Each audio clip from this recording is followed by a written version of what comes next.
Good morning, loose enders. It is pissing down.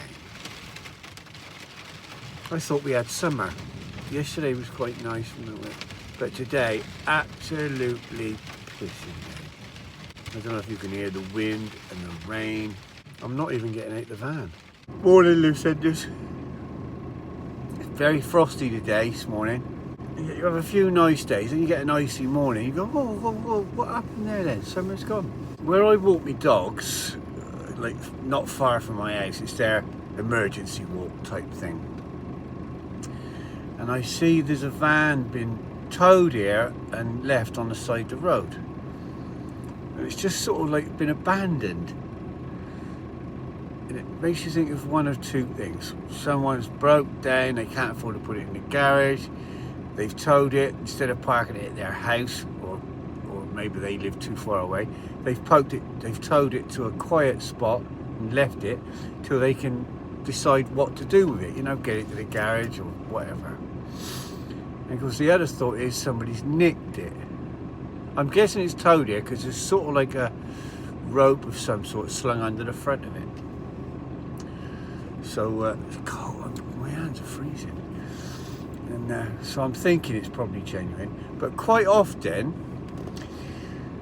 people, when they steal vehicles, they steal them, take them somewhere out the way and just leave them for a few days, and then they go back. I've heard this from somebody else a few years ago, because of the availability of trackers, and everybody seems to put a tracker on their vehicle now, and so they take it, they dump it somewhere, and then just go back and have a look at it every few days to see if someone's been there, interfered with it, moved it, or taken it back, you know, found their van or car and taken it, got it back, or the police or whoever, which is what they do. So they take it, they dump it for a while, and they just watch it for a few days, and then they come back and get it. Now, I did see this firsthand about 4 or 5 years ago.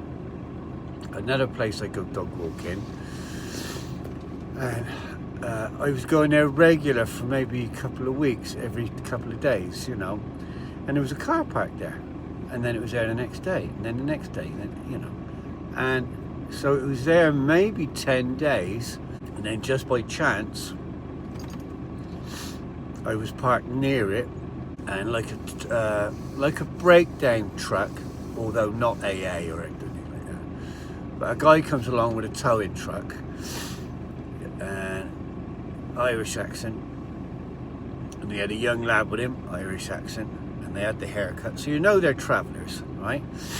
And it's got, I know, I stopped and looked at it because it had a yellow ticket on it, you know, been dumped like it was official. So I looked at the ticket probably a day or something earlier, a couple of days earlier, and I went, that's not a real ticket, it's a fake ticket. Anyway, then a couple of days later, I see this guy coming along very quickly, not even checking it out. He come over, just turned his truck round, backed up to it, and started hitching it up. And I was walking my dogs, that's what I was doing alongside. And I just said, morning, all right. And he went, and he, for some reason, he had the need to tell me, yeah, it's been abandoned, I'm taking it. You know, it's been abandoned, I'm taking it. Oh yeah, hi there, all right. And he made reference to it being abandoned, and he had to pick it up. And I thought, no, that's a nicked motor you've put there, or one of your friends. And now nobody's come to look at it or moved it, so it's safe to take. And then he took it away. And of course, if he got rumbled by the police at any point, he'd just go, oh, there was a ticket on it, I thought it was abandoned, I thought I'll just take it away. You know, legitimate-ish excuse. So that's what they have a tendency to do. But worse than that is people that steal dogs. God, if somebody stole, I'd rather have a £50,000 car stolen than a dog, wouldn't you? And the people that do that have got to be the lowest of the low. Now, I'm sure some of them, they take them, and then if it's a little dog, just pick it up and carry it. It's quite easy. And then because people will pay hundreds of pounds for one of these dogs, it doesn't even have to be a pure breed, just got to be a pretty little dog, and they sell them then for a few £100 each. It's disgusting. But then these puppy farms, don't even start me about puppy farms. So many, it's just shocking.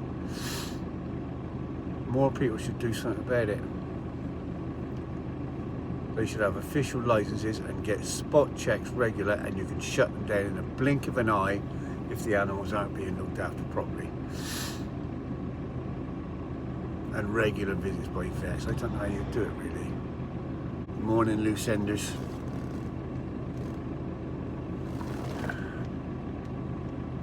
I haven't posted for a couple of days because I've been in a bit of a kerfuffle. Been a bit tired, and I keep doing this, coming back to, I'm not sure where I'm going with the channel. And I've been watching a lot of YouTubers to, you must, they say, find a niche in that. But that means if you've got a niche, you can only ever talk about one thing in one direction all the time. And that's got to be the most boring thought in the world. I don't live around one idea or one action or one passion, you know. So I'm having a few days off while I rethink it all. I hate thieves, just hate thieves. Especially, and the worst thieves are the ones that steal from ordinary working class people.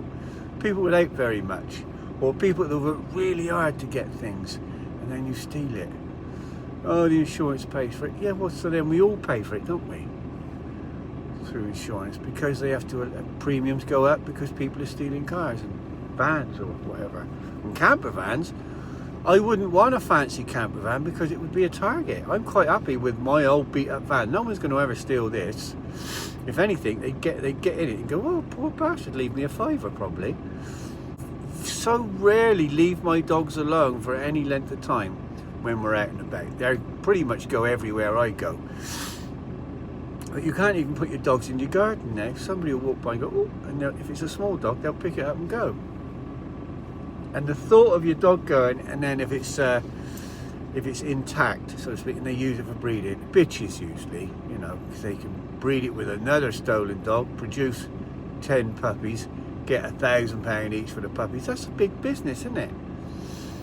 But your poor little dog stuck in a fucking shed on a scabby bit of land. It's just shocking, and it's like stealing one of your fucking children. It is not quite, obviously, but you get the picture. You'd be devastated. And even worse, you hear about this baiting. They use them as bait dogs for fighting dogs, so they can be killed. And that just, what are these people? They're fucking disgusting, aren't they? And I think it should, I mean, I guess there is some sort of a unit or a body of the force searching at these things, but it's quite hard to do. They need inside information, don't they? But then to be inside information, you'd have to go undercover, and then you'd have to go and watch lots of these things. And it would be, if you're an animal lover, you'd just be sickened by it, wouldn't you? But they should do, you know, oh, the prisons are full and all that bollocks. Never mind that, build more prisons. People need to be frightened to do something like that. Like, you get caught, you're getting 20 years. Not 20 years doing 10, you're getting 20 years. Same with carrying knives. You get caught carrying a knife and you don't have a fucking good excuse for it. Like, I'm a builder, I'm just going to cut some rope, or this is one of my tools. No. You get 20 years minimum. We're too soft, aren't we? It's just so weak, we're pathetic. I can't please everybody. I'm still undecided. Maybe it's old man confusion, is it?